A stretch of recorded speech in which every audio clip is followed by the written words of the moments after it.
Hello, good evening, or good morning, or good afternoon, or good whatever time of night or day it happens to be, wherever you happen to be.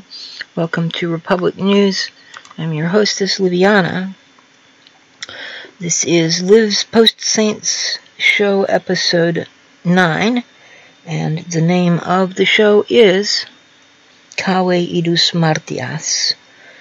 Alright then, so as usual, on my post-Saint shows, I will be going over some relatively recent news.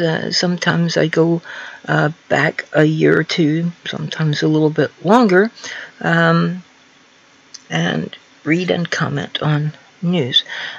Tonight, I will be covering some news that goes all the way back to February. So if I pull up something from the 1st of February, don't be too surprised. There have been a number of stories that I wanted to cover since February that I didn't get to for one reason or another. So I will try to cover those tonight. Now, I'm going to try to keep tonight's show down to 2 hours or less. I may not succeed in that. I get carried away with my commentary sometimes, as watchers of this show undoubtedly have witnessed in the past. But at any rate, I'm going to try to keep it to 2 hours or less. At the same time, however, I do have 22 items that I wanted to look at tonight, so might not quite make it there. So the first thing that I want to look at, well, actually, let me just have a look real quick here and see. Now, ordinarily, lately, I have been starting off the shows talking about current declared candidates and potentially declared candidates for the Democratic Party nomination for president, but I don't actually have anything tonight. There was an article that came out today in the New Republic about Beto O'Rourke, which was kind of amusing. I can't remember the exact title, but it was something about basically it was saying that he is nothing but an empty suit, which is, I mean, yeah, I would agree with that. At any rate, I mean, there's a little more to Beto than an empty suit. He is a member of the New Democrat Coalition, which is the successor of the Democratic Leadership Council, which was started in the mid-70s by some rather economically right-wing Democrats who wanted to promote neoliberalism, but it didn't really go anywhere until after the 1988 election,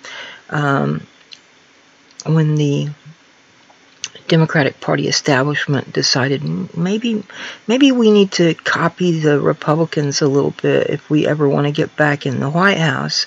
So they started with Tony Coelho, and in '92 with Bill Clinton, to promote neoliberalism, and they haven't looked back since, unfortunately. But yeah, so I mean, if you've I'm pretty sure I've talked about Beto before on this show, and Beto is actually a nickname. His name is Robert Francis O'Rourke. There are people who are like, well, you're trying to minimize his Hispanic blah blah blah. I don't know if he's Hispanic at all or not, and I don't really care. I mean, anyway, so I'm not going to read or talk any more about that particular story. I did link it in Facebook on the Progressive Fire group, and in Real Progressives, and I think that was it. I might have posted it to my own timeline, but I don't think so. Anyway, so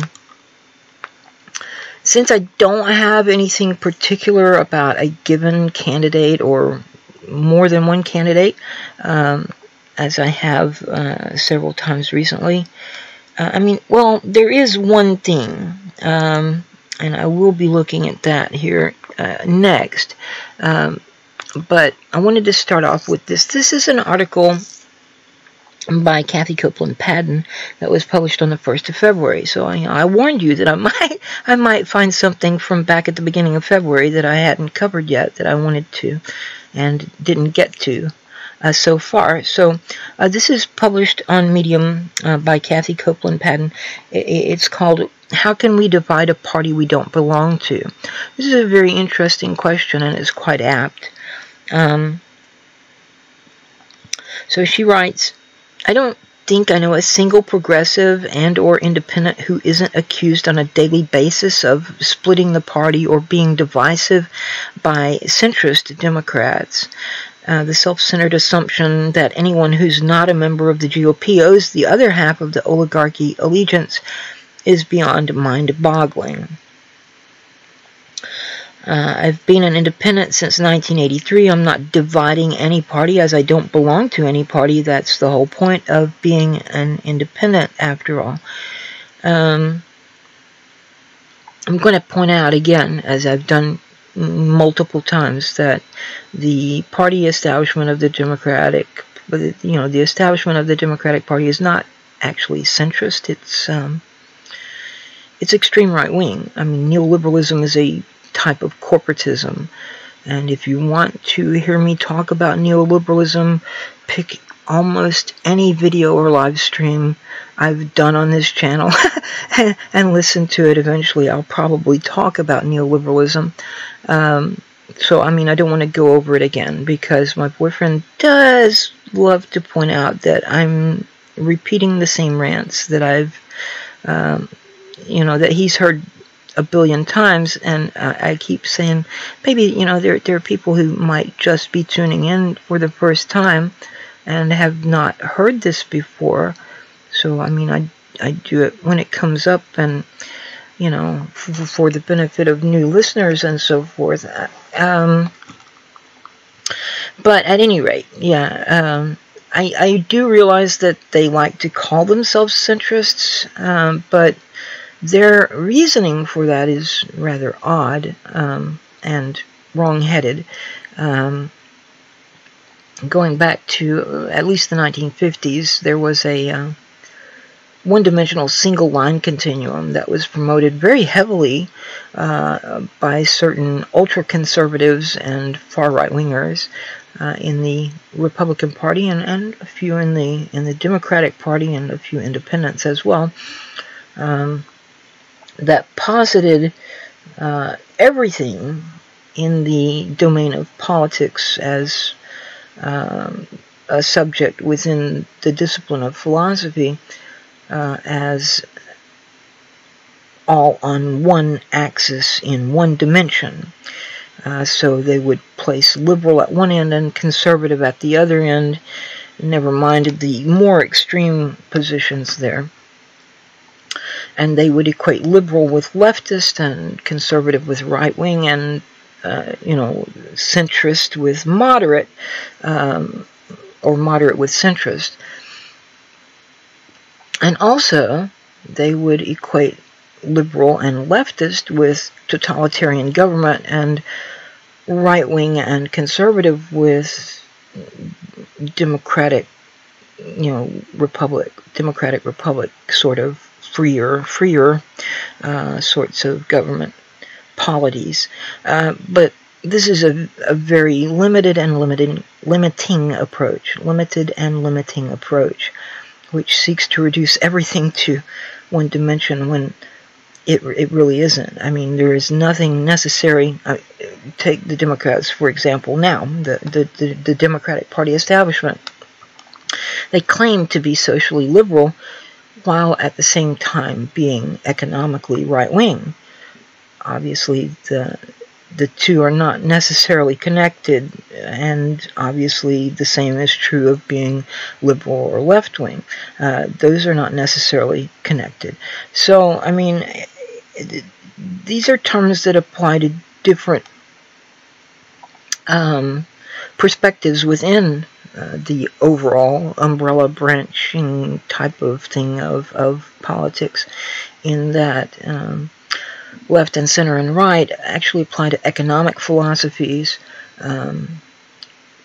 radical, progressive, liberal, limousine liberal, moderate, conservative, ultra-conservative, regressive, reactionary. Those apply to attitudes toward change in society and or culture, and concepts of totalitarianism versus freedom, or authoritarianism versus libertarianism are completely different. They have to do with civil rights and civil liberties. And I mean libertarianism, again, as I've said many times, I'm talking about civil libertarian, not the Libertarian Party. And I've pointed this out as well many times. The Libertarian Party didn't even exist until December of 1971. The word libertarian is much older than that, and it does not mean a member of the Libertarian Party or a sympathizer with their views. Originally, the term was used to refer to those who opposed authoritarianism and supported civil rights, civil liberties, human rights, and so forth. Anyway, that having been said, let me get back to the article. She writes, "But I am calling out your party on its corruption." Oh, but am I calling out your party on its corruption? You bet. Naming and shaming government corruption is a responsibility handed to the American people by our country's founders. They intended for us to ruthlessly root out all tyrants infiltrating the people's government, not support and celebrate them. So, let's see, I'm not going to read the entire article, but I will, of course, include a link so that you can check it out at your leisure later. It probably won't be in the video description until later, like after the video has finished processing. So I probably won't get to putting it up until, well, just check back tomorrow if you wanna see the article and read it in its entirety. Yeah, the thing is, you know, I have myself, when I was 18 and 19, I was a Republican. My parents were Republicans, and they claimed to be conservative. Mom might have kind of been sort of conservative, but I think she was not really. Dad was basically just a partisan Republican, and on those rare occasions later in life when I could get him to admit that the Republican Party of today was nothing like the Republican Party he grew up, you know, involved in the 50s and 60s, and yeah, he would admit that to me, but then he would still go ahead and vote for Republicans because, by hell, he wasn't going to vote for a damn Democrat. And I kept trying to explain to him, you know, there are other choices besides Republican and Democrat. Well, they ain't never going to win nothing. Okay, then, yeah. The reason they're not is because of attitudes like that. But anyway, I left the Republican Party when I was 19 or 20, and I was not a member, and that was like, let's see, that would have been 1984, no, it would have been 1985 or so. So, I didn't join any party after that until 2016. I never was a member of the Democratic Party. I've never been a member of the Democratic Party. I've been kind of greenish for a while, but I did vote for Democrats, largely from about 1986 until 94. And it was Bill Clinton's first term in office that opened my eyes to the fact that the Democratic Party was, at least by that point in time, different from the Republicans in name only. They gave lip service to socially liberal ideas, but it, was just lip service. At the very first hint of any kind of opposition from, or resistance, or, any hint that the Republicans were going to stand against something that he had proposed, he would immediately cave and not even come up with a decent compromise. So by, he took office in January of 93 as president. And before the middle of 1994, I was done. I was sick to death of him, and I wanted nothing more to do with him. Now, I did live in Arkansas when he was governor for all but about the first 6 months of his first term, and about the last 7, 8 months. I'm not sure exactly when I moved back to Texas, but the last 6 to 8 months of his last term as governor. So, I had some idea of who he was, but unfortunately, the Republican Party had smeared him in their mind so thoroughly that everyone in Arkansas really believed that Bill Clinton was a liberal and a leftist and a socialist. So, going into the 1992 election, I thought, well, yeah, it's, by 1986, I myself was a socialist, so I thought, yeah, well, we can finally elect a socialist to be president.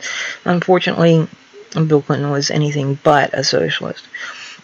And for all of those people who want to criticize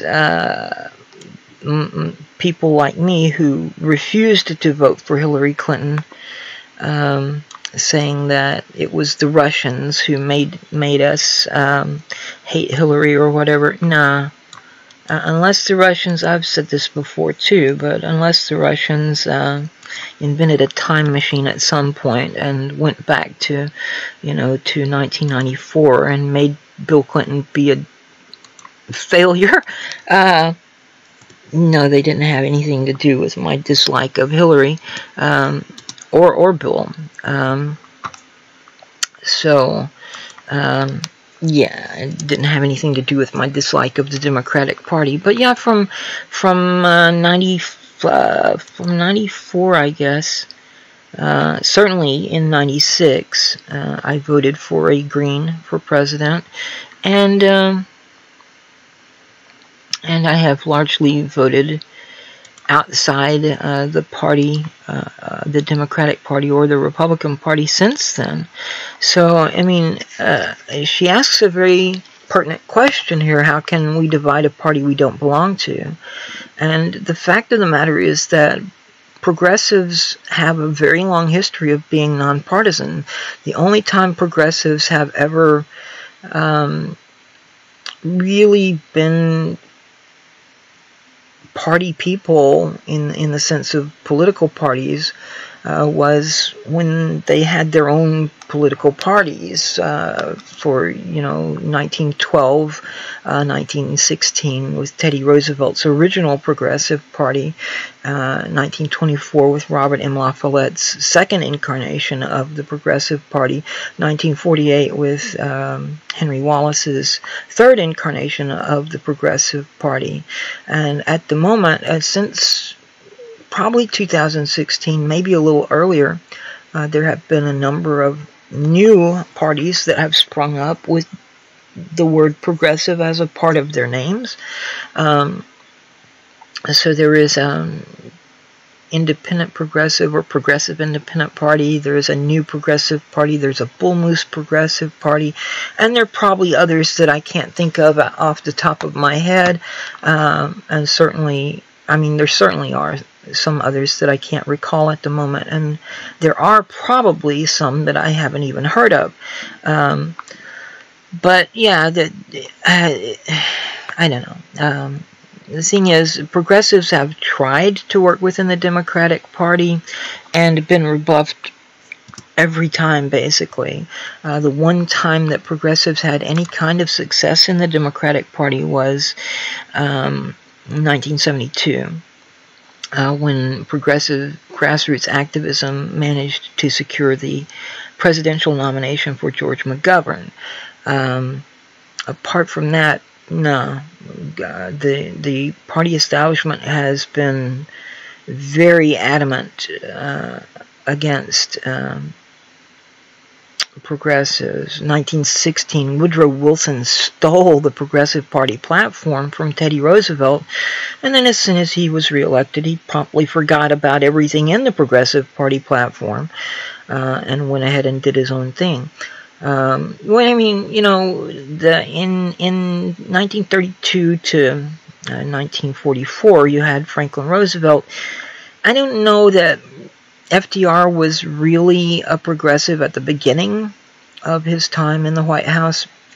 By the end of his time in the White House, not only was he probably at least somewhat progressive, he was also somewhat leftist, or I would say left-leaning at that point in time, and that was largely due to the influence of his second vice president, Henry Wallace, who was vice president from 1941 to 1945.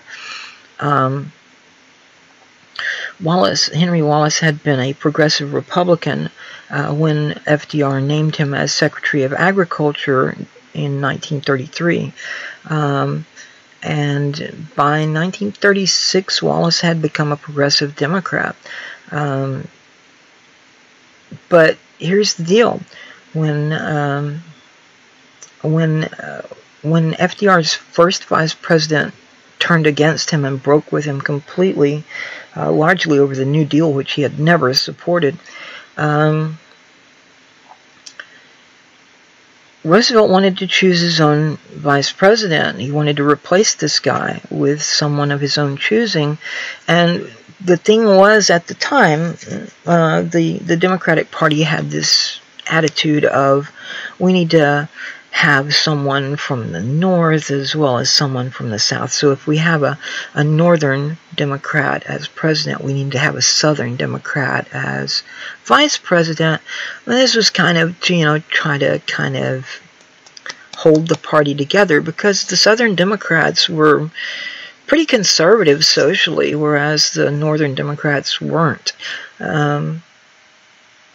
Socially, they were relatively liberal, sometimes progressive, but it wasn't just that the Southern Democrats were socially conservative, they were also pretty economically right-wing. Now, they weren't batshit crazy like they are now, but yeah, they were pretty right-wing, very distinctly pro-capitalist. And if you go back to the 20s, before FDR, you had Warren G. Harding, Calvin Coolidge, Herbert Hoover, who were unbridled capitalism all the way, baby, which was the economic aspects of classical liberalism taken to unsustainable extremes. And for those who aren't familiar, when we talk about liberalism today, we're talking about social liberalism, which arose in the United States after the end of World War II. Now, it has older antecedents. It started in the late 1800s in Europe, but it never really took hold in America. I mean, there were certainly social liberals in America, but it never was the thing until after World War II, because by that point in time, the classical liberals had been pretty discredited by virtue of what they had done to the economy. The classical liberals, in terms of economics, were right-wing. Now this, again, this is going to sound strange to people who associate liberals with social liberals and the Democratic Party and so forth, and think of the Democratic Party as somehow the left or even part of the left, which it isn't and never has been. But in economic terms, liberalism has always referred to license for corporations. It has referred to right-wing economic perspective. That's why what we call neoliberalism today is hearkening back to the economic aspects of classical liberalism. In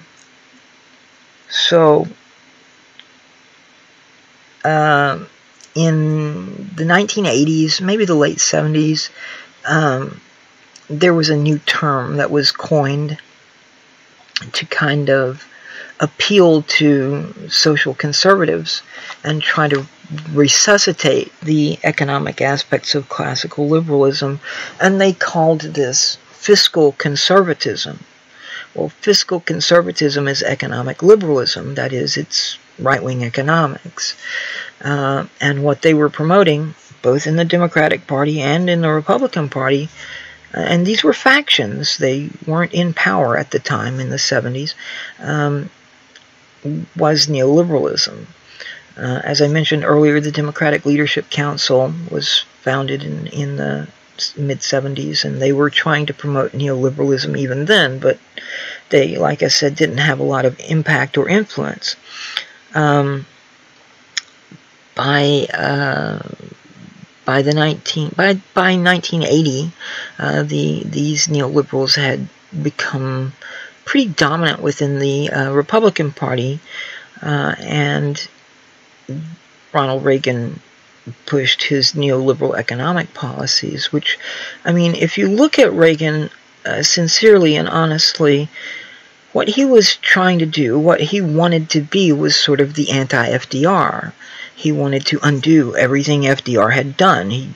I have no idea why, but he was really not down with New Deal or any kind of social spending or anything of the sort. He wanted to go back, but at the same time, Reagan was opposed to getting rid of Social Security and things like that.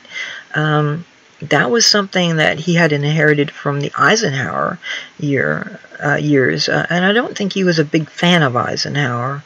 I doubt Eisenhower would have been a big fan of his. They were rather different people. But yes, certainly by the late 70s, you had the influence of neoliberalism kind of creeping into the Democratic Party in the Carter administration. But it didn't really take hold in the Democratic Party establishment until Bill Clinton became president. Anyway, so I've digressed quite a bit here, and I kind of wanted to keep this short. I've only done one article and haven't read all of it, but like I said, I'm not going to read all of it. So I am going to jump on to the next article that I have, and as I said, I have been starting off these shows recently with some stories, articles about contenders for the Democratic Party nomination for president. I do have another article here in that vein. It comes from CNN. It was published on the 1st of March. It's by Veronica Stracqualursi. I don't know how to pronounce her name. My apologies, Veronica. Anyway, this is titled, Bernie Sanders Not Interested in 2020 Advice from Hillary Clinton. You think? 2020 presidential hopeful Bernie Sanders said he's not interested in any advice from 2016 Democratic presidential nominee Hillary Clinton, citing, quote, fundamental differences, end quote, with his former rival. During an interview on ABC's The View Friday, whatever Friday that was, sometime in late February or early March, I guess. The Vermont independent senator who's seeking the Democratic nomination was asked if he plans to meet with Clinton to talk about 2020, which other Democratic candidates have done already. And Sanders said, quote, "I suspect not. Hillary has not called me. Look, we have differences. Hillary has played a very important role in American politics," he acknowledged. Asked if he's interested in any advice from Clinton, Sanders replied, quote, "I think not," end quote. So brilliant, beautiful, wonderful responses from Senator Sanders there. And, I mean, yeah, I'm going to give him props for that. I, like many people who did support Bernie in the primaries in 2016, I was extremely disappointed with his endorsement of Hillary Clinton. I mean, I've written about this in the past. You can check out my main blog, Random Musings from a Muse, and find some of the things that I've said about that. But I will also remind you that Bernie did state at a town hall in, I believe it was April of 2016, when he was pressed, you know, is he going to tell his followers to vote for Hillary Clinton if she were to win the nomination? He said, you know, this is not a movement where I can just snap my fingers and say do this or don't do that. You'll make your own decisions. You won't listen to me, and you shouldn't. You'll make your own decisions about that. And I'm not quoting him exactly verbatim because I think I got some of it out of order there, but I can find you a link to that town hall video on from CNN. I'm pretty sure it was CNN. It might have been MSNBC. I don't remember now. But yeah, there is a video up on YouTube of that town hall. So, and it's kind of difficult to find. They've moved it once at least, or they took a mirror of it down or something, because I had a copy of it saved into my bookmarks, and then it was gone. And so I had to go hunting it up again a couple of weeks ago, when I wanted to make that point that Bernie did in fact say this. So all you people who keep spouting, yeah, but Bernie told you all to vote for Hillary and you didn't do it, so you weren't really his supporters. Well, yeah, Bernie told us all that if he ever told us who to vote for, not to listen to him, basically. I mean, that's not exactly what he said, and there's been a lot of, oh, Snopes said he didn't say that. Yeah, well, he didn't say those words exactly, don't listen to me. What he actually said was, if I tell you what to do, you won't listen to me, and you shouldn't. You'll make those decisions for yourself. That's pretty close to verbatim, and it may be right on the nose. I don't know. I'll have to look at it again. Anyway, so yeah, that was, I think not. That was ballsy. Thank you for that, Senator Sanders. So let me see. Let me move on to some other stuff here. Okay, so this is from Chalkbeat, and it was from,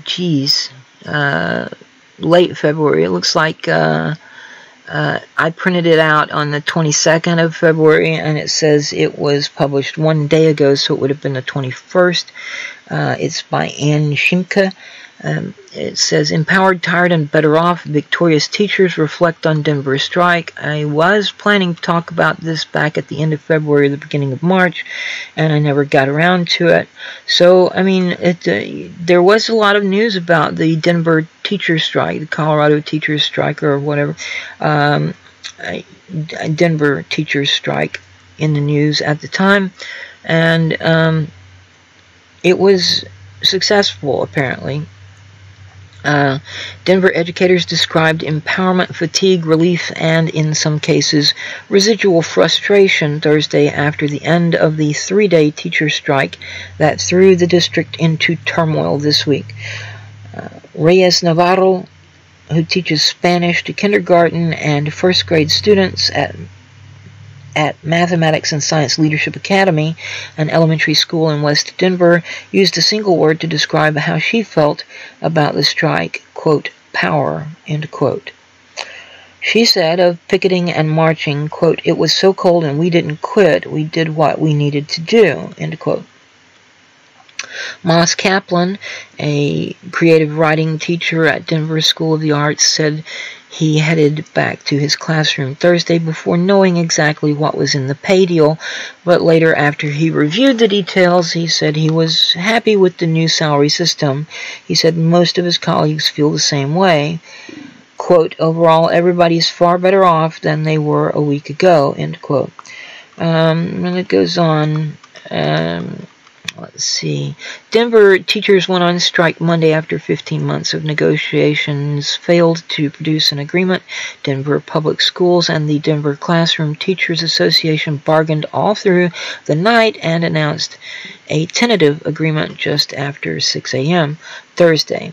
It secures higher pay and a more predictable pay schedule for teachers while retaining bonuses for teachers at high poverty schools that were a priority for the district. Let's see. Marisol Enriquez, principal of Inspire Elementary in Stapleton, said she woke up at 1 a.m. Thursday and was shocked to see that the two sides were still bargaining. She thought to herself, quote, am I dreaming? Is this a nightmare? End quote. So, yeah. Let's see. She understood the motivations of those who joined the strike. She said, quote, it's an important part of our democracy to fight for what you believe in, end quote. So, I mean, that was good. That the strike was resolved, that the teachers got at least a decent amount of what they were asking for. As I've said before, there is power in a union. There is a statement from the famous labor hero Cesar Chavez. The people united can never be defeated, or will never be defeated. Unfortunately, unions are not always acting in the best interests of their members. So, I mean, that is unfortunately the truth. There are certainly corrupt individuals within union leadership of some unions, and in some cases it's just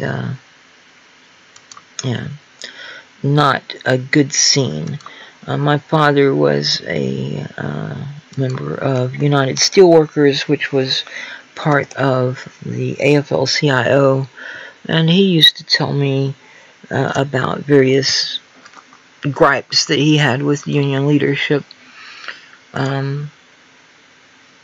So, I mean, unions are imperfect, but without them we would not have a 40-hour work week, we would not have overtime pay, we would not have workers' compensation for injuries on the job, we wouldn't have minimum wage, all kinds of stuff that has benefited the working class, we wouldn't have if it had not been for unions. So, yeah, like with most things, you have to take the good with the bad, or the bad with the good, or whatever. And I'm not saying that reform is impossible or undesirable, because it is certainly desirable, and I don't think it's impossible. But at any rate, let's see, what else do we have here? I'm trying to look at some of the older stuff rather than come up into the newer stuff. so I can get some of the older stuff out of the way. This is from the 15th of February. It comes from Slate magazine. It was written by Jordan Weissman. It's moderate Democrats are in love with a tepid and outdated idea to fix health care. Democrats have spent much of the past year piling up ambitious health care proposals, from single-payer to various riffs on the public option, that have often been criticized for being too expensive or politically unrealistic. This week they gave us a preview of their tepid fallback plan. Not that they quite framed it that way.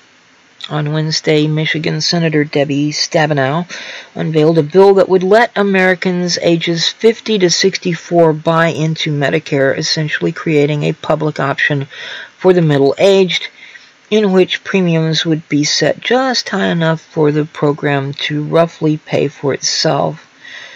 I'm going to stop right here and point out there's no need for any kind of premiums or payments of any kind. Federal spending is not funded by federal taxes. And if you don't know what I'm talking about, there's an article that was published. I wrote it. It was published by Real Progressives yesterday. Well, on the 14th anyway. And it's a presentation. It's called Modern Monetary Theory, a presentation for the Lavender Green Caucus. So, I mean, I can put a link to that in the video description later, as well as these other articles and so forth. You know, if you don't know what I'm talking about, go and check it out. Neo-Chartalism, or Modern Monetary Theory, MMT, is an empirical accounting of the operational realities of our monetary system and a projection of what is possible with our monetary system based on the findings of empirical observation and experimentation dating back to the 1930s. Take those findings, plug them into a deductive argument, and draw conclusions. Ta-da! Beardsley Rumel did something similar in 1946. When he wrote about the fact that the federal government does not need to tax in order to fund spending. Why? Because we have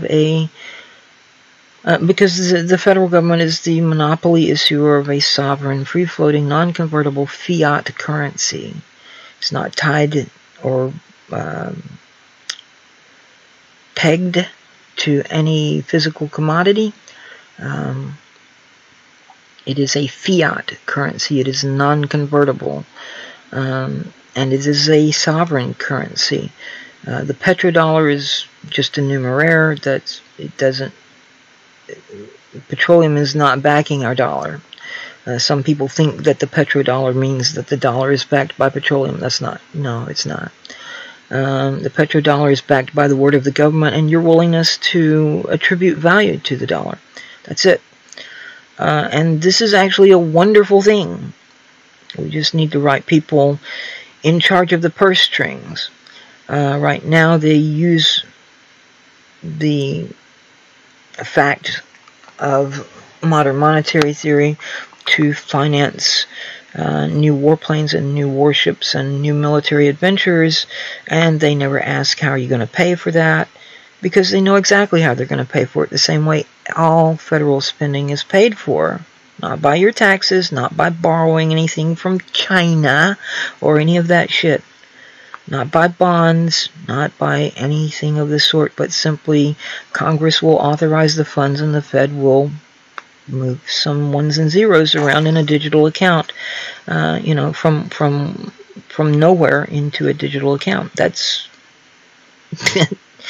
it's shocking to people who've been taught neoclassical economics, all, you know, or not necessarily even taught, but have heard nothing but the nonsensical idiocy of people like Paul Krugman all their lives. But it is the truth. In spite of, oh, Krugman's a Nobel laureate. No, he really isn't. The Nobel Prize, as they call it, for economics, It's not a Nobel Prize. He's not a Nobel laureate. That is an award that was created by the bank in Sweden. It's not part of the original Nobel Foundation prizes, Anyway, if you want to know what a very famous economist, Friedrich Hayek, had to say about it, he didn't think there should be a Nobel Prize or anything associated with the Nobel Prizes for economics.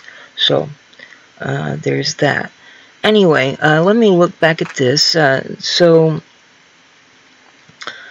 proposal from Michigan Senator Debbie Stabenow is being backed by a wide array of Democrats, including a number of current and potential presidential contenders. Some of its supporters, such as Senators Cory Booker, Kamala Harris, and Kirsten Gillibrand, have also endorsed Bernie Sanders' Medicare for All bill. Others, such as co-sponsor Sherrod Brown, have said they prefer a more incremental approach. Senator Tammy Baldwin, another co-sponsor, told reporters, quote, "I have always supported universal health care, but we are not there yet. Medicare at 50 is a very bold step in the right direction." Now, here's something I've pointed out before.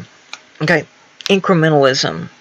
We want to take incremental steps, they say. The Democratic Party establishments always want to make little baby steps towards something. We're not there yet. We need to do this incrementally and move toward it. In the 1960s, they called it gradualism, and then Dr. King said, "This is not the time to take the tranquilizing drug of gradualism." And suddenly they couldn't use the word gradualism anymore because it had been exposed for what it is. So eventually they came up with the term incrementalism, which, I mean, look, incrementalism, gradualism, it means the same thing, even literally. You can do it gradually, you can do it incrementally, you can take small steps toward getting to something. But not only that, if you go back to the 1912 Progressive Party platform, you will find in that platform a call for a national health care service. If you go back to 1948, you will find in the 1948 Progressive Party platform an explicit call for a national health care insurance program. This goes back to at least 1912. It's over 100 years old. It's not a new idea. And Democrats are still saying, well, we need to take small steps toward it. How much more incremental do we have to be? I mean, it's over 100 years old already. The idea is over 100 years old. We can't do it. Why? Well, we just can't do it. Why? Why? Well, we got to find a way to pay for it. No, you don't. The United States federal government is the monopoly issuer of a sovereign, free-floating, non-convertible fiat currency. The federal government cannot become insolvent in any debt denominated in its own fiat currency unless it chooses to do so willfully, such as defaulting on a loan and having Standard & Poor downgrade your credit rating, that kind of thing. The federal government cannot run out of money. The federal government cannot go broke. It creates its own money literally out of nothing. So again, there are constraints on spending, yes, but right now the only real constraint on spending is resources. And we are producing more than enough resources to cover the expense of Medicare, national improved and expanded Medicare for all. And again, there are some people who keep bitching about, well, Medicare for all, Medicare sucks, I don't want Medicare for all, we need universal health care. Dude, it is universal health care. We're not talking about Medicare as it is right now. We're talking about national improved and expanded Medicare for all. Improved and expanded. Read the bills, please, before you open your mouth and make yourself sound like an idiot. It's not Medicare the way it is now. It is improved and expanded to cover everything, dental, eye, everything. And it's not going to be one of those things where you have to hunt around to find a doctor who will take your insurance, because, I love Tulsi Gabbard. She's brilliant on foreign policy. She's extremely weak on economic policy. When she was asked recently about Medicare for All, she was pushed on the question of whether or not there would still be private insurance, and she conceded that if people wanted to have their own private insurance policies for things not covered by Medicare for All, that would be okay. She didn't have a problem with that. No, that's basically public option. The public option has failed in every state in the U.S. where it has been tried, for a very simple reason. The rich, the people who are stupid enough, who have more money than they have sense,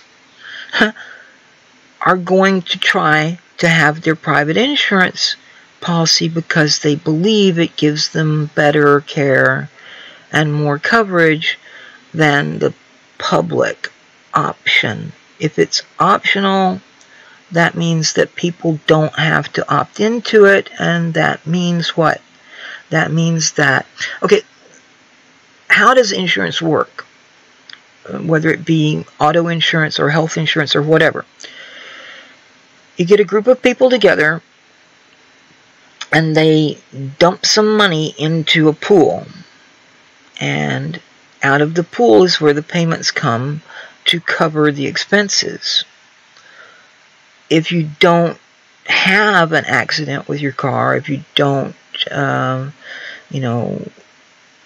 get a pebble thrown at your windshield and it gets cracked and stuff like that, if there were no harm done to your car in any way, such that you needed to file a claim for auto insurance, then you're paying money into a pool, but you're not getting anything out of it except, not having to go to jail or get a ticket or whatever when the cops pull you over and say, oh, you don't have insurance. Well, we'll take care of that right now. Here's a ticket, and you can't drive anymore today. You got to get your insurance, blah, blah, blah. If you do the same thing with healthcare, everyone gets together, they pay into, you don't really get together so much as the insurance company kind of pulls you all into the same pool. It takes money from each of you, puts it into this pool, and then out of that pool is where but if you're a healthy person and you don't have a lot of need for medication or surgeries or procedures, tests, whatever, then you're paying money into a pool and you're not really getting anything out of it.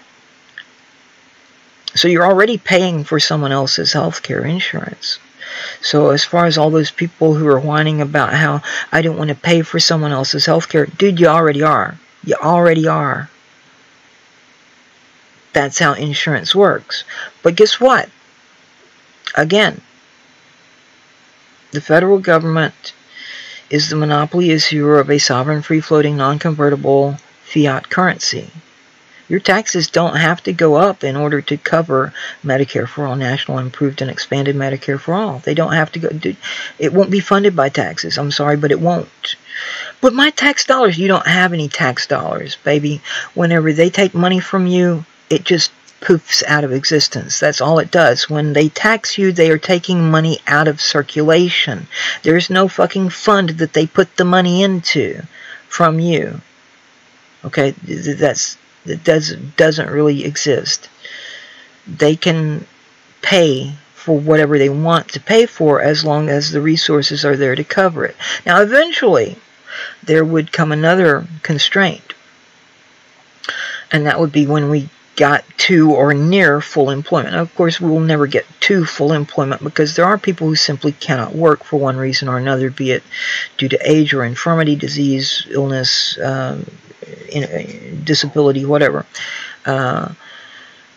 And so, but as far as able-bodied, healthy people who aren't in physical dotage or whatever, yeah, we could get to full employment. Now, if we were to do so, or get close to it, then we would have to start worrying about inflation becoming hyperinflation.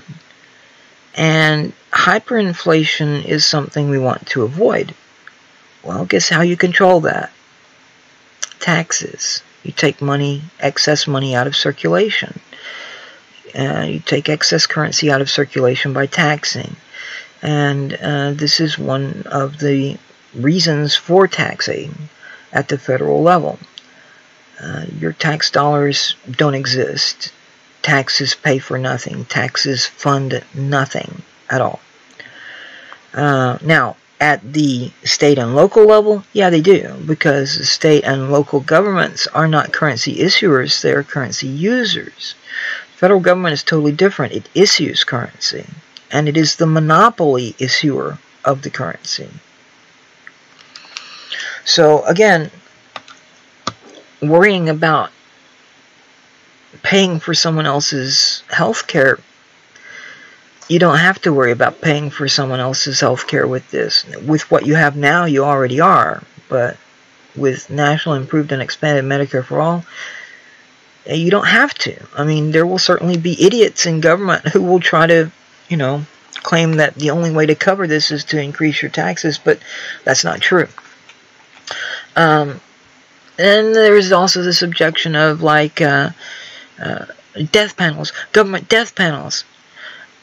Okay, this is easily debunked. Two things to be aware of. The federal government is not a for-profit organization. It doesn't have to make a profit by taking money from you to pay for health care and then refusing to cover you so that it keeps the money.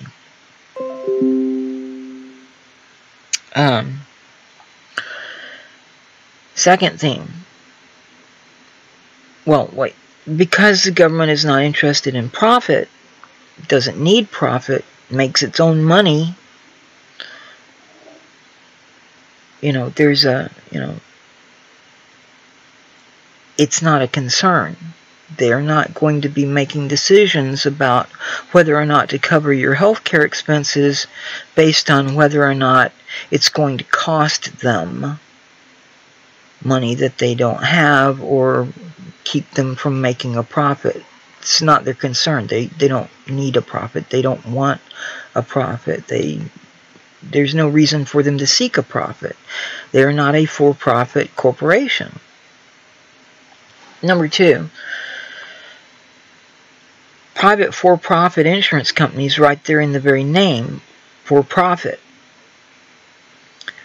They benefit, they profit when they don't cover your health care expenses. Now, that's not the only way they profit. I mean, if a majority of their people that are in their policies, a majority of their policyholders are relatively healthy, then they're raking in more money than they're spending. So they're making a profit that way. But they do concern themselves with putting out as little as possible in terms of money and taking in as much as possible. This is why prior to the ACA, Affordable Care Act, they would start increasing your premiums if you had a pre-existing condition. You're not covered for the first year or whatever, and then they start covering you, and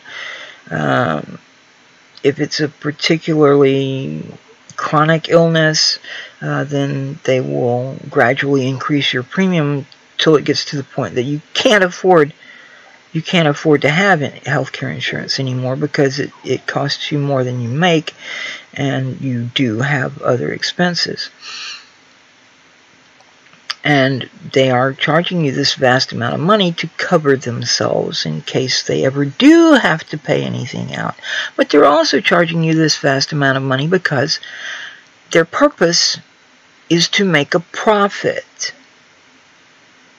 Healthcare insurance, private healthcare insurance, exists as a corporation. A corporation's purpose is to make profit for its executives and its shareholders. That's what they do.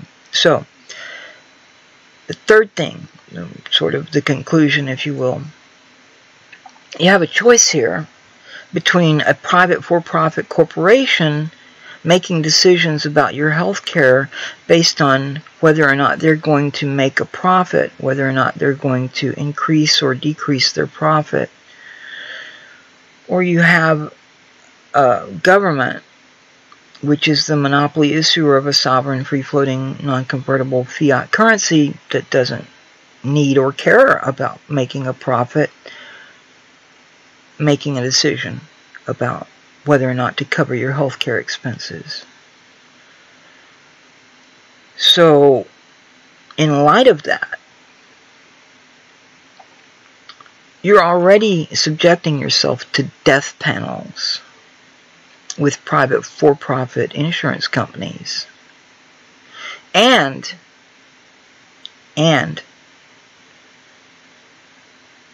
they profit when they refuse to cover your healthcare expenses, which is something they want to do.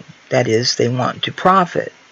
Therefore, they don't want to cover your healthcare expenses when they can possibly get out of it. Which death panel, as you call it, do you think is less harmful to you? The one run by a private for-profit corporation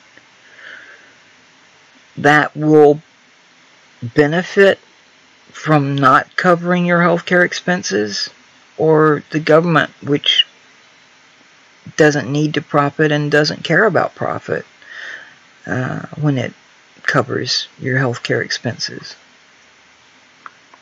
I'd say it's pretty obvious which one is more harmful to you, which one is a greater risk. It's the private for-profit healthcare insurance companies, not a universal healthcare program, insurance program financed by the government.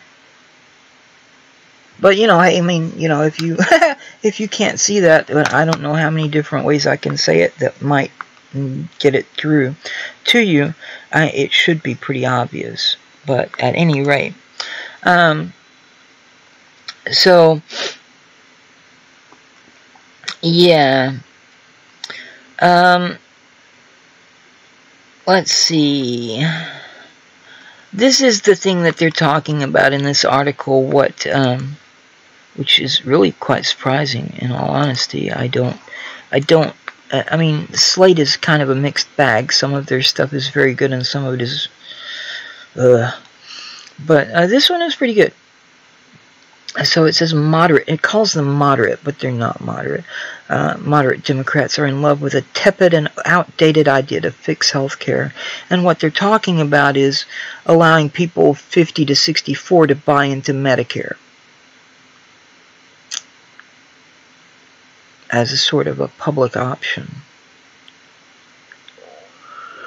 It's not going to solve anything, and there were people I was talking with on Facebook about this a while back, and they didn't seem to realize that there are only two plans. One is a suggestion to allow people 50 to 64 to buy into Medicare, and the other one is a suggestion to allow people 55 to 64 to buy into Medicare.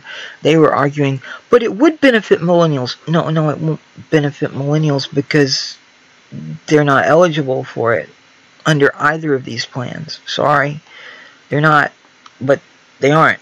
So find out what we're talking about before you jump in, both feet first. All right. So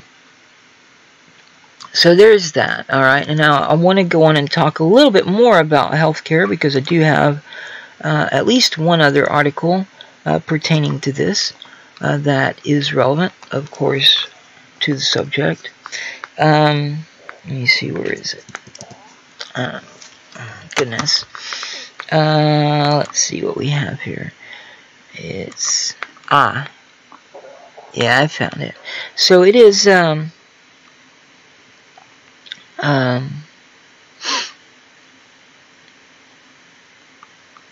if I can find it, I just lost it again. Here it is, yeah. Okay, so this comes from Health Over Profit. It's Health Over Profit for Everyone, or HOPE, HOPE. Health Over Profit is an organization, just to fully disclose here, with which I am associated. I do attend some of their teleconferences and webinars and so forth. I've been involved with them since probably late 2016, early 2017. I'm not sure exactly when I got involved. One of the co-founders of the group is someone I consider to be sort of a friend. I mean, we don't know each other very well, but I do admire her, and I have hosted one of her videos on my channel here. That is Dr. Margaret Flowers. But anyway, so that disclosure out of the way, I will continue here. Now, obviously, I don't make any money from this, and I don't give them any money, so it's not like I have a tremendously vested interest in promoting them. But, you know, there's that thing about, oh, you got to disclose, you got to disclose. Okay, so I disclosed, and you know. This is by campaign updates. Oh, this is by David U. Himmelstein, medical doctor, Steffi Woolhander, medical doctor, MPH, and Claire Folk for PNHP. That's physicians something for health something, I don't know. So this was published on the 13th of February, and it's New Medical Bankruptcy Study. 2/3 of filers cite illness and medical bills as contributors to financial ruin. Researchers found no evidence that the ACA reduced the proportion of bankruptcies driven by medical problems. Insurance offered little protection to middle-class Americans. Medical problems contributed to 66.5% of all bankruptcies, a figure that is virtually unchanged since before the passage of the Affordable Care Act, or ACA, according to a study published yesterday as an editorial in the American Journal of Public Health. The findings indicate that 530,000 families suffer bankruptcies each year that are linked to illness or medical bills. The study, carried out by a team of 2 doctors, 2 lawyers, and a sociologist from the Consumer Bankruptcy Project, or CBP, surveyed a random sample of 910 Americans who filed for personal bankruptcy between 2013 and 2016 and abstracted the court records of their bankruptcy filings. The study, which is one component of the CBP's ongoing bankruptcy research, provides the only national data on medical contributors to bankruptcy since the 2010 passage of the ACA. Bankruptcy debtors reported that medical bills contributed to 58.5% of bankruptcies, while illness-related income loss contributed to 44.3%. Many debtors cited both of these medical issues. These figures are similar to findings from the CBP's medical bankruptcy surveys in 2001 and 2007, which were authored by 3 researchers in the current study, Himmelstein, Thorne, and Woolhandler, and then Harvard Law professor Elizabeth Warren. As in those earlier studies, many debtors cited multiple contributors to their financial woes. current study found no evidence that the ACA reduced the proportion of bankruptcies driven by medical problems. 65.5% of debtors cited a medical contributor to their bankruptcy in the period prior to the ACA's implementation, as compared to 67.5% in the 3 years after the law came into effect. The responses also did not differ depending on whether the respondent resided in a state that had accepted ACA's Medicaid expansion. The researchers noted that bankruptcy is most common among middle-class Americans who have faced increasing co-payments and deductibles in recent years despite the ACA. The poor, who were most helped by the ACA, less frequently seek formal bankruptcy relief because they have few assets, such as a home, to protect and face particular difficulty in securing the legal help needed to navigate formal bankruptcy proceedings. So, I mean, the article goes on a little bit longer, a few more paragraphs. I will include a link to this in the video description when I get round to putting it up. That will probably be not before tomorrow morning, or I guess it's after midnight in at least part of the United States now. So I guess sometime Saturday, if I manage to, yeah. So, yeah, if you want to have a look at this, and I do recommend that you take a look, it will be available for you later. So check back sometime tomorrow and see. So let me just add that into my notes here. And see, this is one of the reasons that I'm not adding this to the video description at the moment is because, unfortunately, there is a character limit in YouTube, and it doesn't always accept my my video descriptions, especially when I have a number of articles or references to include. So in those cases, I do have a tertiary blog, I guess, my third blog, called Liv's Ready Room, and I just put them in a post there and link the post into the video description. So I will try to get that taken care of after the stream, but I'm not going to promise to have it done before tomorrow, or before Saturday evening. Let me put it that way, before Saturday evening. So let's see. What else do we have here to look at? Well, this is a somewhat healthcare related. Yes, this is a healthcare related article as well. This comes from the Minneapolis StarTribune. It is published on the 13th of March, so this is a more recent article, and it says Arkansas-Utah lawmakers pass 18-week abortion bans. Lawmakers in Arkansas and Utah sent their governors legislation Wednesday banning most abortions 18 weeks into a woman's pregnancy, moving the states closer to enacting bans that could be among the strictest in the country. The Arkansas House gave final approval by an 86-to-1 vote to the bill there, which Republican Governor Asa Hutchinson has said he supports. Arkansas already bans abortion 20 weeks into a woman's pregnancy. Hutchinson told reporters he believed the restriction would likely survive a court challenge. Let's see. He said shortly before the measure passed the House, quote, "It's within the second trimester that states are allowed to pass restrictions on, and this, with the science we have today, it seems like a very appropriate restriction," end quote. I'm going to skip down to here to see what it says about Utah. Here. Utah also passed an 18-week ban with exceptions for rape, incest, life of the mother, and fatal fetal defects on Wednesday, sending it to Republican Governor Gary Herbert.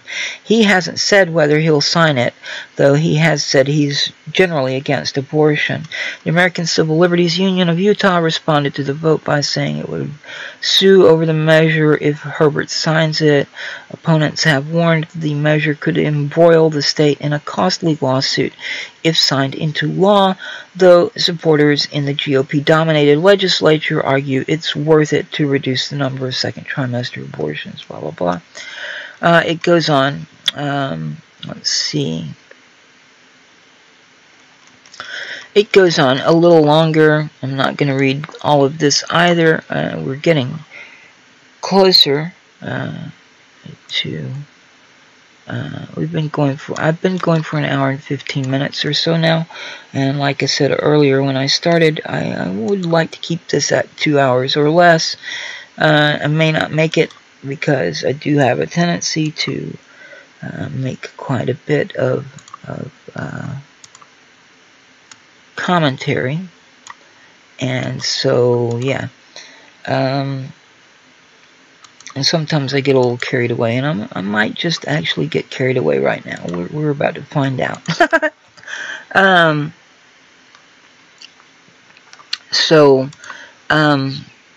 Yeah, 18 weeks is absolutely ludicrous. A fetus... Okay, wait, let me just kind of explain a couple of terms here. So, when a sperm unites with an egg in the womb, in the uterus, what happens is, of course, that the first thing that is formed is called a zygote. The zygote eventually develops into an embryo and then eventually develops into a fetus. They're talking about 18 weeks. Anything beyond 18 weeks, they would ban. Now, a fetus cannot at all survive outside the womb until the 21st week of pregnancy, even with an incubator and various other, with our current medical science and technology, we simply cannot keep a fetus younger than 21 weeks alive. If a fetus makes it to 21 weeks, it has a slim chance of being delivered as a living baby. A slim chance. Even in the 21st century, with advances in nutrition and healthcare and so forth, yeah, there are often, and I don't have the figures on this, unfortunately, so I can't give them to you. There are often women who don't even know they're pregnant until sometime after the 20th week of pregnancy. That may shock some of you, but it is true. So, I mean, it's a draconian attempt to control a woman's body. Oh, but the fetus is a life form in its own right. No, it really isn't. At 20 weeks, at 19 weeks, at 18 weeks, the fetus cannot survive outside the womb, even with our current medical science and technology. I'm sorry, but it can't. It is not alive. I mean, it is not a life form. It is not an independent life form. Now, here's the deal. In order to be a life form, the organism must be able to survive outside the womb. Of course, you have to feed a baby. you have to nurse or give formula or whatever to a baby. It can't feed itself. It hasn't developed enough yet. But it can survive outside the womb if properly cared for. A fetus at 20 weeks, at 19 weeks, at 18 weeks cannot survive outside the womb, no matter what. Just can't. That's science. Don't like it? Tough shit. My religion, fuck your religion, okay? Fuck your religion. Religion has nothing to do with science. The Bible is not a book of science. It's not a book of history. It is, if you accept it, a guide to faith and practice. It is not a book of science.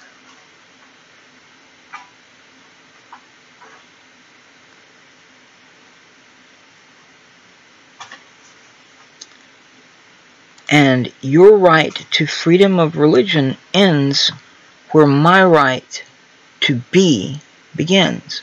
You notice that in Utah, they at least made some allowance for rape and incest and birth defects and so forth. There's no such allowance in the Arkansas bill. Arkansas is, unfortunately, largely a rather backwards part of the country. The vast majority of Arkansas is made up of territory which is rural, agrarian, and in some cases wilderness area. A large proportion of the population of the state lives in such areas. The education in Arkansas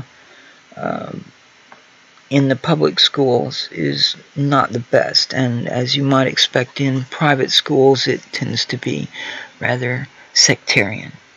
I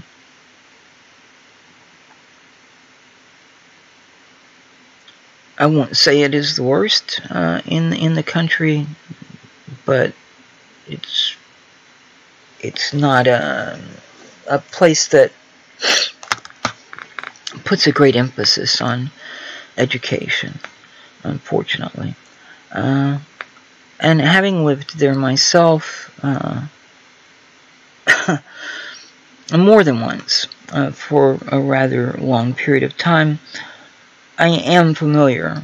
I mean, I did graduate from high school, from a high school in Arkansas. I didn't start high school in Arkansas, fortunately, and I was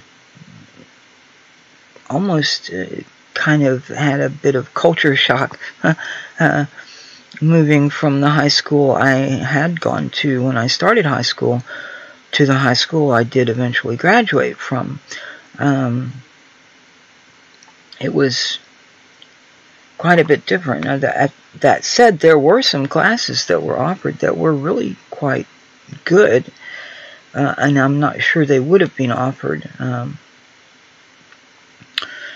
in Houston, where I started high school. I did have at least a couple of very good teachers in high school in Arkansas. One in the social studies, history and economics, and I mean, I took world history with him, I took advanced social studies with him, I took economics with him, and one in the English department, who was also a Spanish teacher, and I did take Spanish with him as well. Those were very, very good teachers. And I honestly think that either one of them could have taught at a university level if they had wanted to do so. But anyway,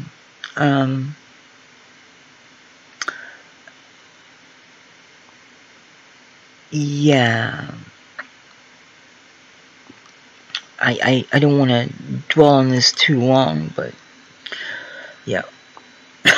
Arkansas is somewhat backwards in terms of education and a few other things. So I'm going to go on and move on to the next one. And again, link to the article will be provided probably before, well, just say before tomorrow night, before Saturday night. Check in the United States. Check back here and look at the video description, and you should be able to see the references provided either directly in the video description itself or a link to a blog post where they will be provided. So let's see. Let's see what else we've got here. Well, of course, now the big news of the day was what happened in New Zealand. I'm not going to talk much about that at all because it was a horrible thing that happened. I'm sure most of you have already seen news coverage of it or read something about it.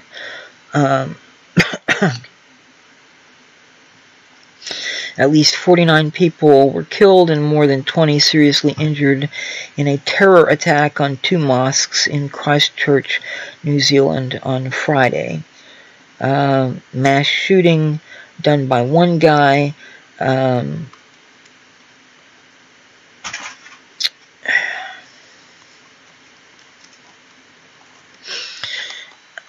It was the first part, the shooting at the first mosque was live streamed. I haven't seen that video. I have no desire to see it. The guy who committed the act released a so-called manifesto in which he kind of rambled a bit and said a lot of very bizarre things. In some cases, he seemed to be being sarcastic. In other cases, it's difficult to say what his motivations were. I really have no idea. There are people saying that he wanted to create or increase, at least increase, divide in society between the various factions, and to start a race war. I don't know. Who can explain the motivations of someone who would do such a thing? I don't know. I mean, there are certainly clinical psychologists who might have some theory. Psychiatrists maybe could, neurologists, I don't know. It's a very distasteful thing. Of course, there are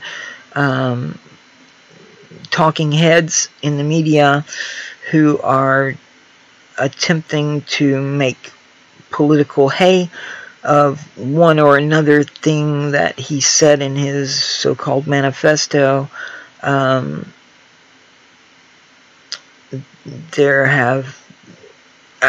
don't really want to talk about this.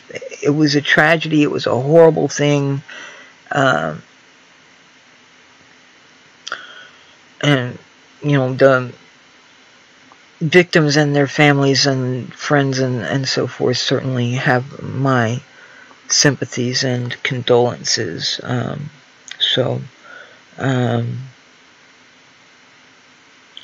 gonna move on to something else now. So let's see.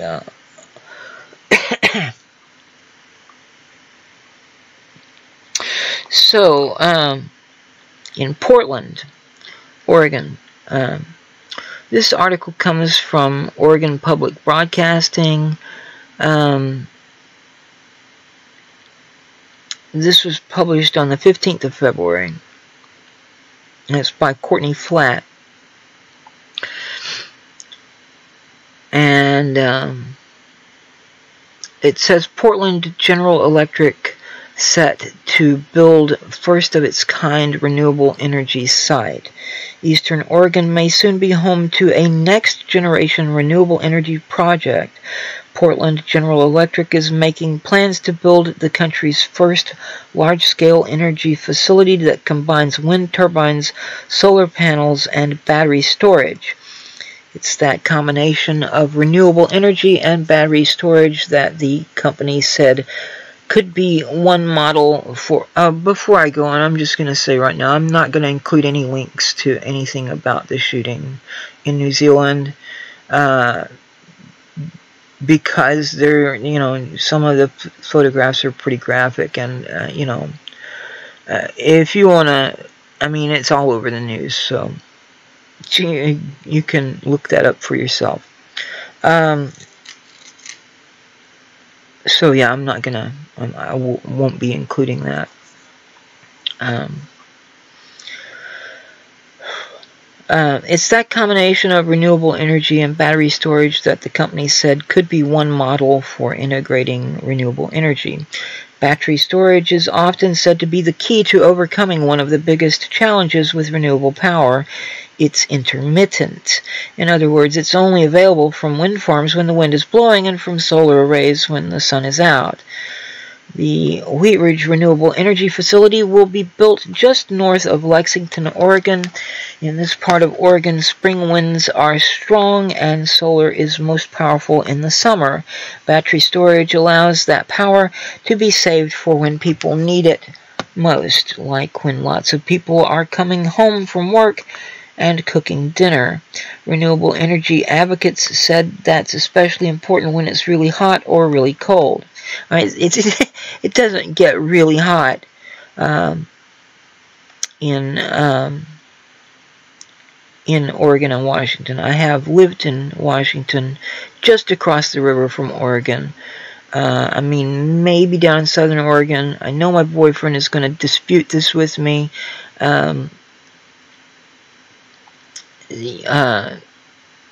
He was complaining quite a bit back during the late summer and early autumn about how hot it was. And, the climate is changing and things are heating up and so forth. But from my experience living there, most days, even in late July and early August, which would be the hottest part of the year, in the northern hemisphere, and it felt like I was in an air-conditioned room when I was walking around outside. There were a couple, maybe 3, maybe 4 days, less than a week anyway, when we could have used an air conditioner if we had one, but put a fan in one window in the back of the place, put a fan in another window in the front of the place, one of them bringing air in, the other one blowing air out, and it was perfectly comfortable. Yeah,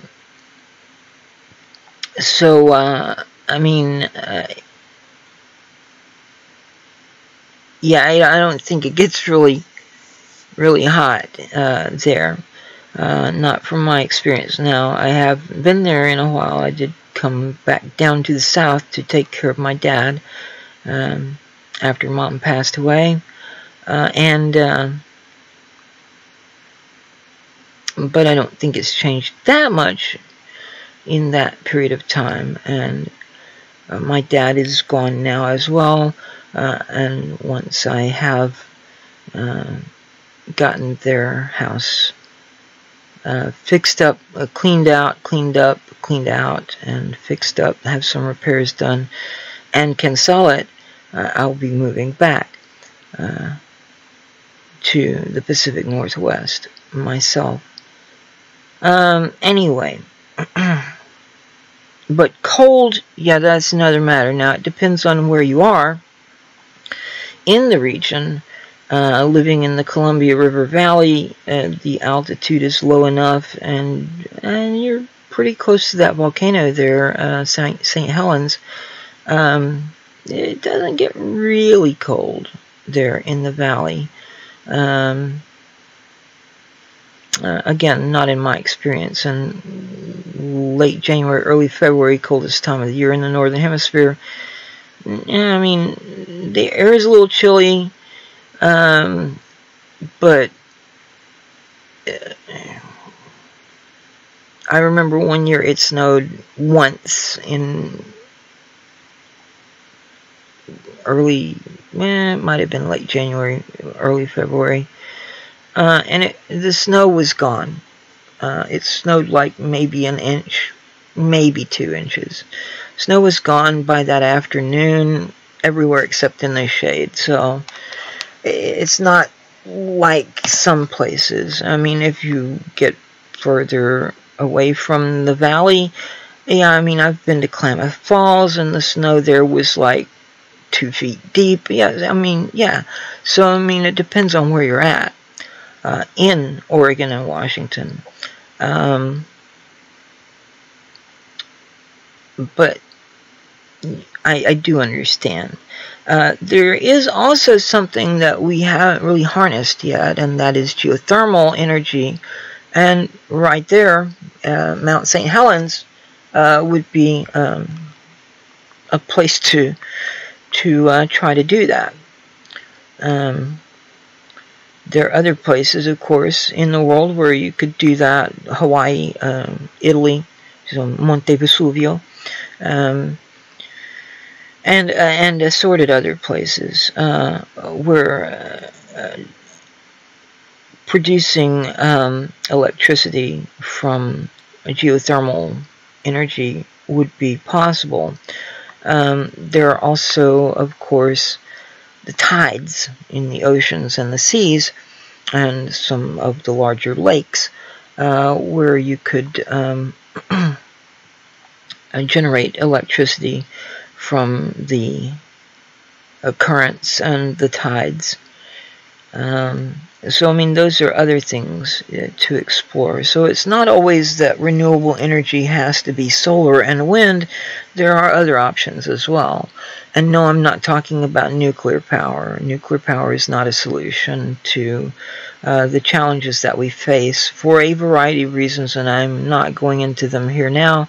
There was a video done by Ralph Nader about a month ago, maybe a little bit less, where he talked with a former member of the Nuclear Regulatory Commission, and so Ralph Nader Radio Hour, go and look that up on YouTube.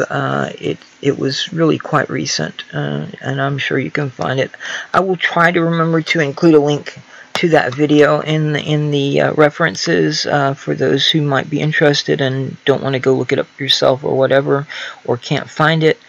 I'm sure I have posted it in my Discord, and I've posted it on Facebook and maybe on Twitter as well. So, you know, if you follow me on Twitter, or if you are friends with me on Facebook, or in any of the groups where I've shared it, I probably even shared it on Google+. Now, Google+ will be gone in less than a month, or at least the consumer version of Google+ will be gone within a month. But in the meantime, you can look there and see. If I did, it'll be there somewhere. Anyway, so this is an interesting article. Again, I'm not going to read the entire thing. And it goes on for another couple of pages. So, you know, by all means, check that out. And I'm gonna just copy that to put into my notes here. Let's see. Haven't seen anybody talking in the external text chat. I see there are at least a couple of people out there, or at least it looks like there are a couple of people out there. I do have a few other articles to look at. I don't know how many I've been through now. Not as many as I had hoped I would. I've got about 20 more minutes before I hit the 2-hour mark. I'm going to try and look at a few other articles here before I stop looking at articles. Let's see. Oh, so also from the well, let me see here. Oh, yeah, I do want to, yeah, okay, so here, this one comes from the Houston Chronicle, I believe.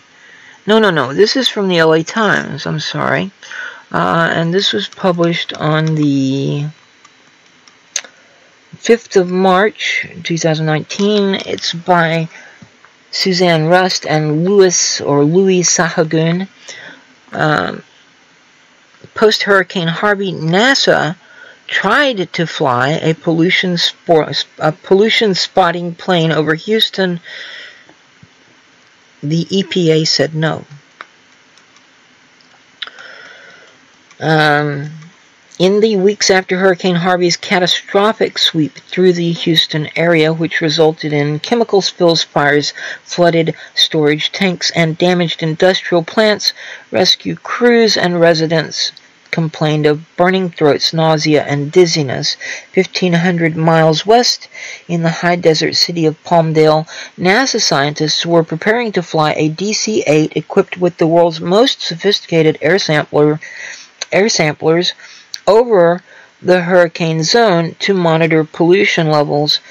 The mission never got off the ground. Both the state of Texas and the EPA told the scientists to stay away. So this article goes on for another 3 pages or so. 4? Yeah, about 4 more pages. Well, shit, I don't know how many more pages, but it goes on. It's like, let's see. It's like 9. Well, the 9th page is just bios for the 2 authors, but so it's like 8 pages long, but each one of these pages has ads and photos and stuff that yeah, so some of them are like half a page or less of actual text. So I mean, yeah, this is something of some interest. I mean, I'm sure that if I were to read all of it to you, you would hear the EPA and or the state of Texas trying to explain why they didn't allow that, you know, to put some spin on it in an effort to justify their decision. But I think we know the real reason they didn't want them to come there was because, well, I mean, like I said, I lived in Houston myself. I haven't been back there in quite a while. Every time I get within an hour of the place, my sinuses just go poof, because the atmosphere there is petrochemical vapors, basically.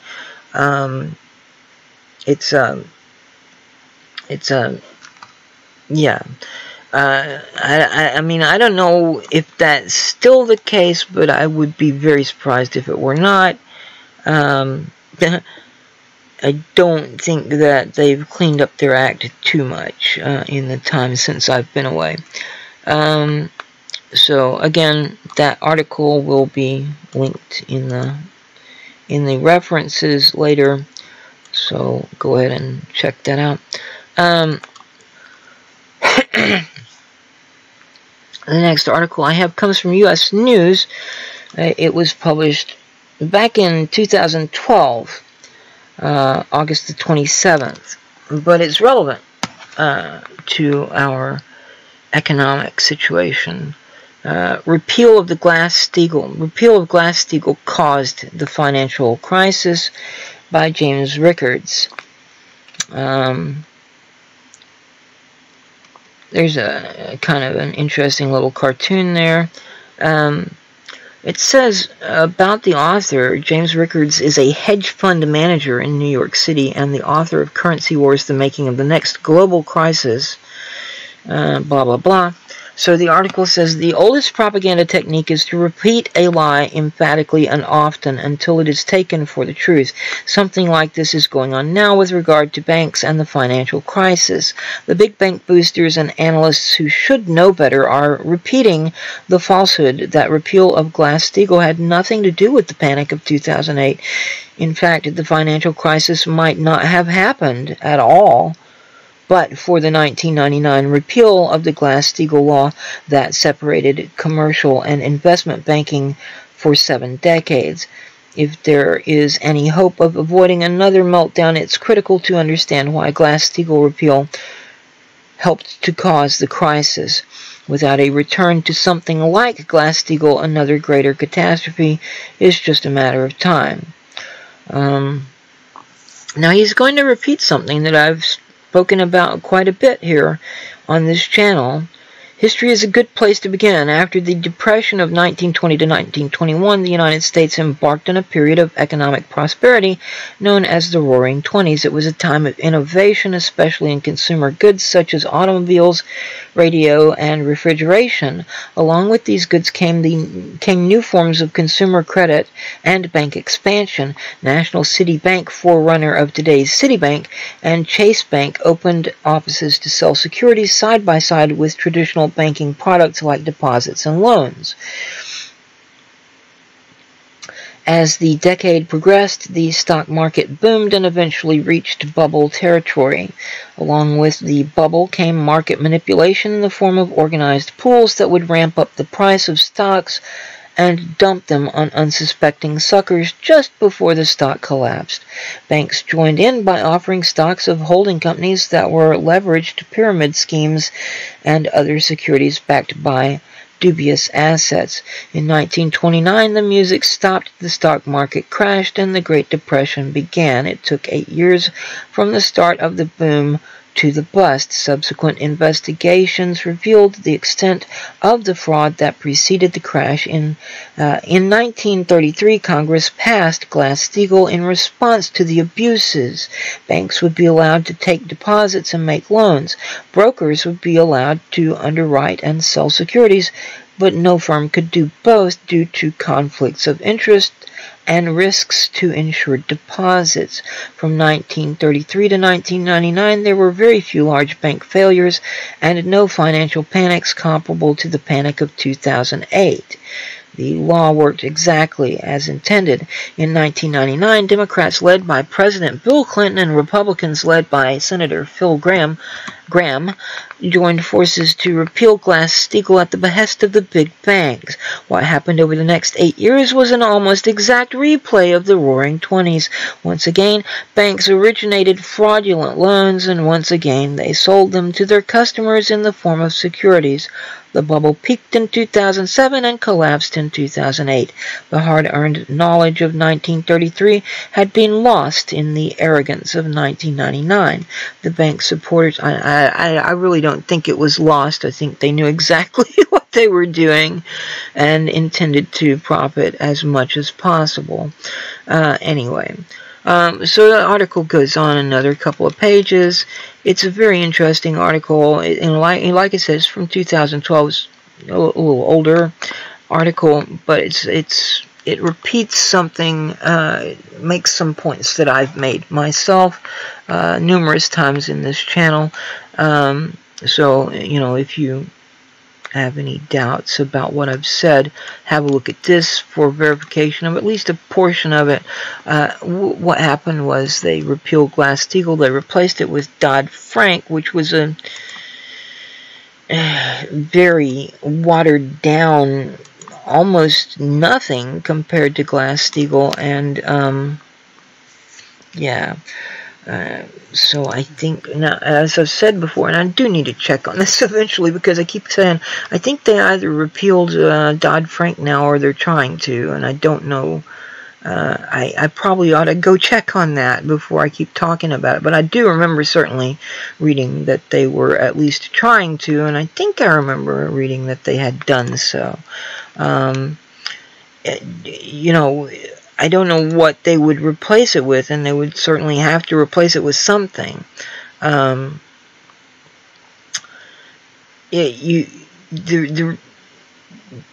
the whole thing that I was talking about earlier with Reagan viewing himself as the anti-FDR, Reagan tried to undo everything that had been done by FDR and subsequent liberalish administrations. So you have all these safety measures that were put in place and safety nets and so forth in an effort to prevent exactly what happened in 1929 from happening again. And Reagan, in his hubris and devout capitalist evangelism, wanted to do away with all of that, to take the bridle off the corporations and the banks and the securities market and so forth, and allow them full, free reign, just do as they will. License for corporations. This is the objectivist playbook, but it's also the neoliberal playbook. And the neoliberals go a little further than the objectivists and the neo-objectivists. And when I say neo-objectivists, I mean members of the Libertarian Party. I'm not really sure exactly how they differ from objectivists. I do know that Ayn Rand, who came up with objectivism, repudiated the Libertarian Party and said that they weren't objectivists. So I don't know exactly why she said that. I have read a bit of her stuff. I can only stomach so much at a time. I do recall reading Capitalism, the Unknown Ideal back in the 1980s. And God, what a horrible thing. I read The Objectivist Ethic, which is... I've got a critique of that will be published eventually. And it's part of a larger series of articles I've been doing for a couple of years now. But anyway, I'm not really sure why she didn't think they were objectivists. They certainly buy into a lot of her nonsense.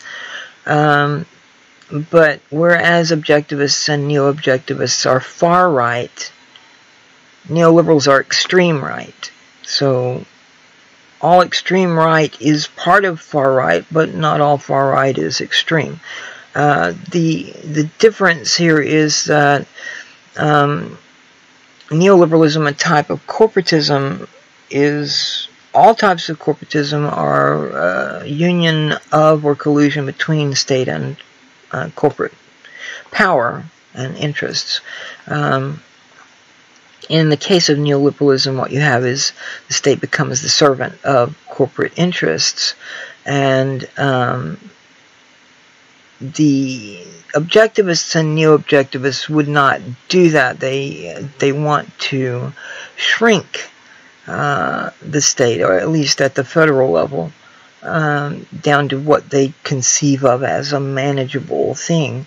So they wouldn't be, supporting things like bailouts to banks and whatnot whenever they do something stupid, just because they're supposedly too big to fail. They wouldn't be supporting government subsidies to industries, and they wouldn't have... Basically, their thing is, let them do whatever they want, don't regulate them in any way, blah, blah, blah, but don't help them out either. Neoliberals, on the other hand, are like, yes, don't regulate them in any way, don't, let them do what they want, but yes, help them out also, because we got to prop them up, because, yeah, blah, blah, blah.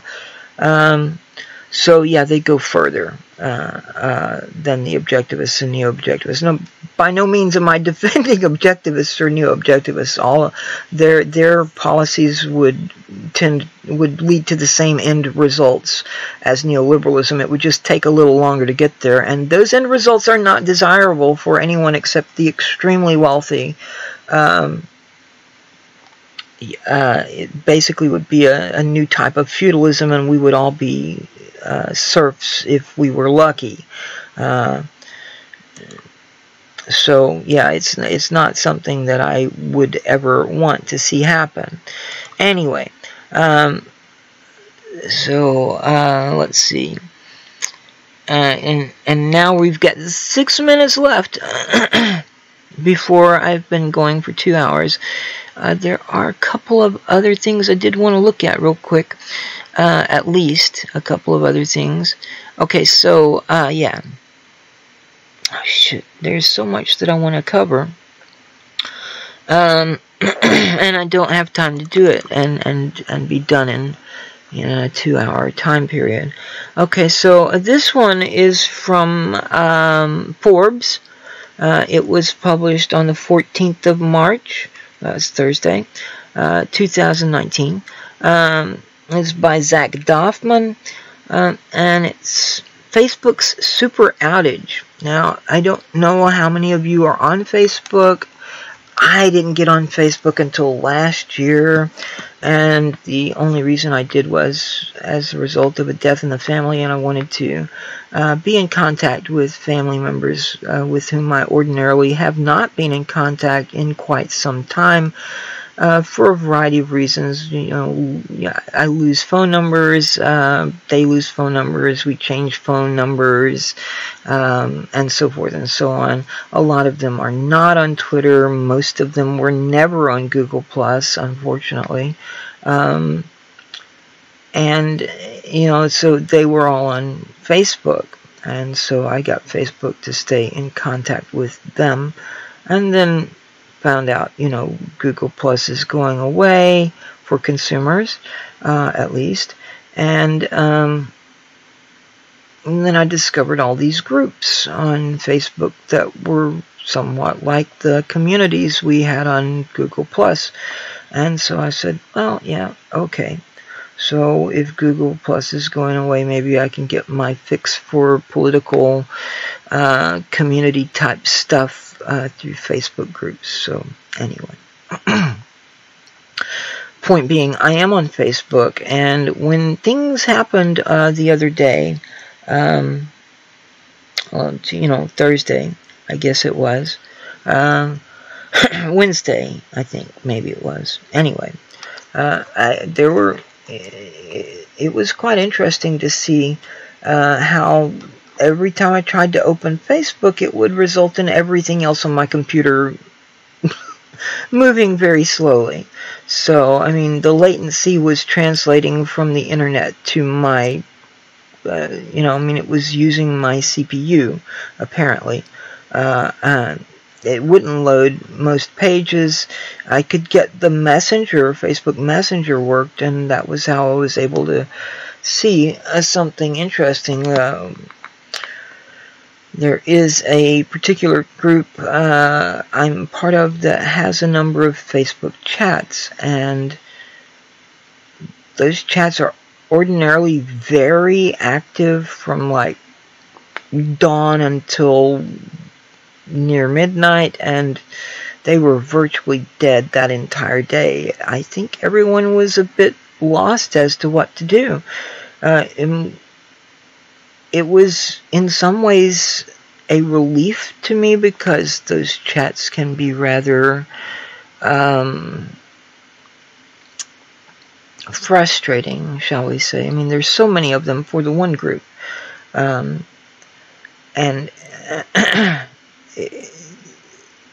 it's really chaotic and unmanageable, and there are things that are said in one chat and I want to find them later, and I don't remember which chat they were in, and I have no idea where to look, so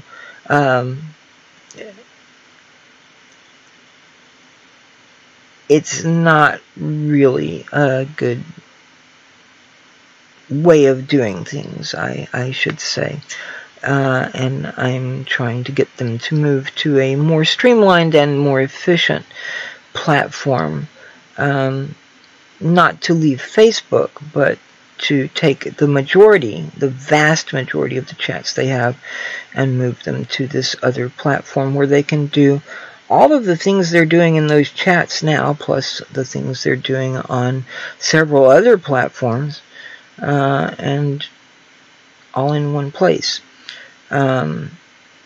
So, yeah, don't put all your eggs in one basket and stuff. And I'm saying, keep a couple of chats says backup in case there's an outage here.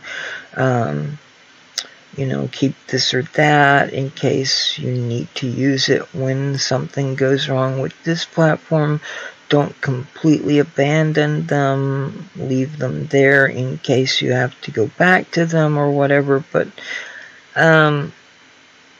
right now, it's just a multiplication of tools across various platforms that results in having to open multiple windows and tabs in those windows to keep up with what's going on in this group.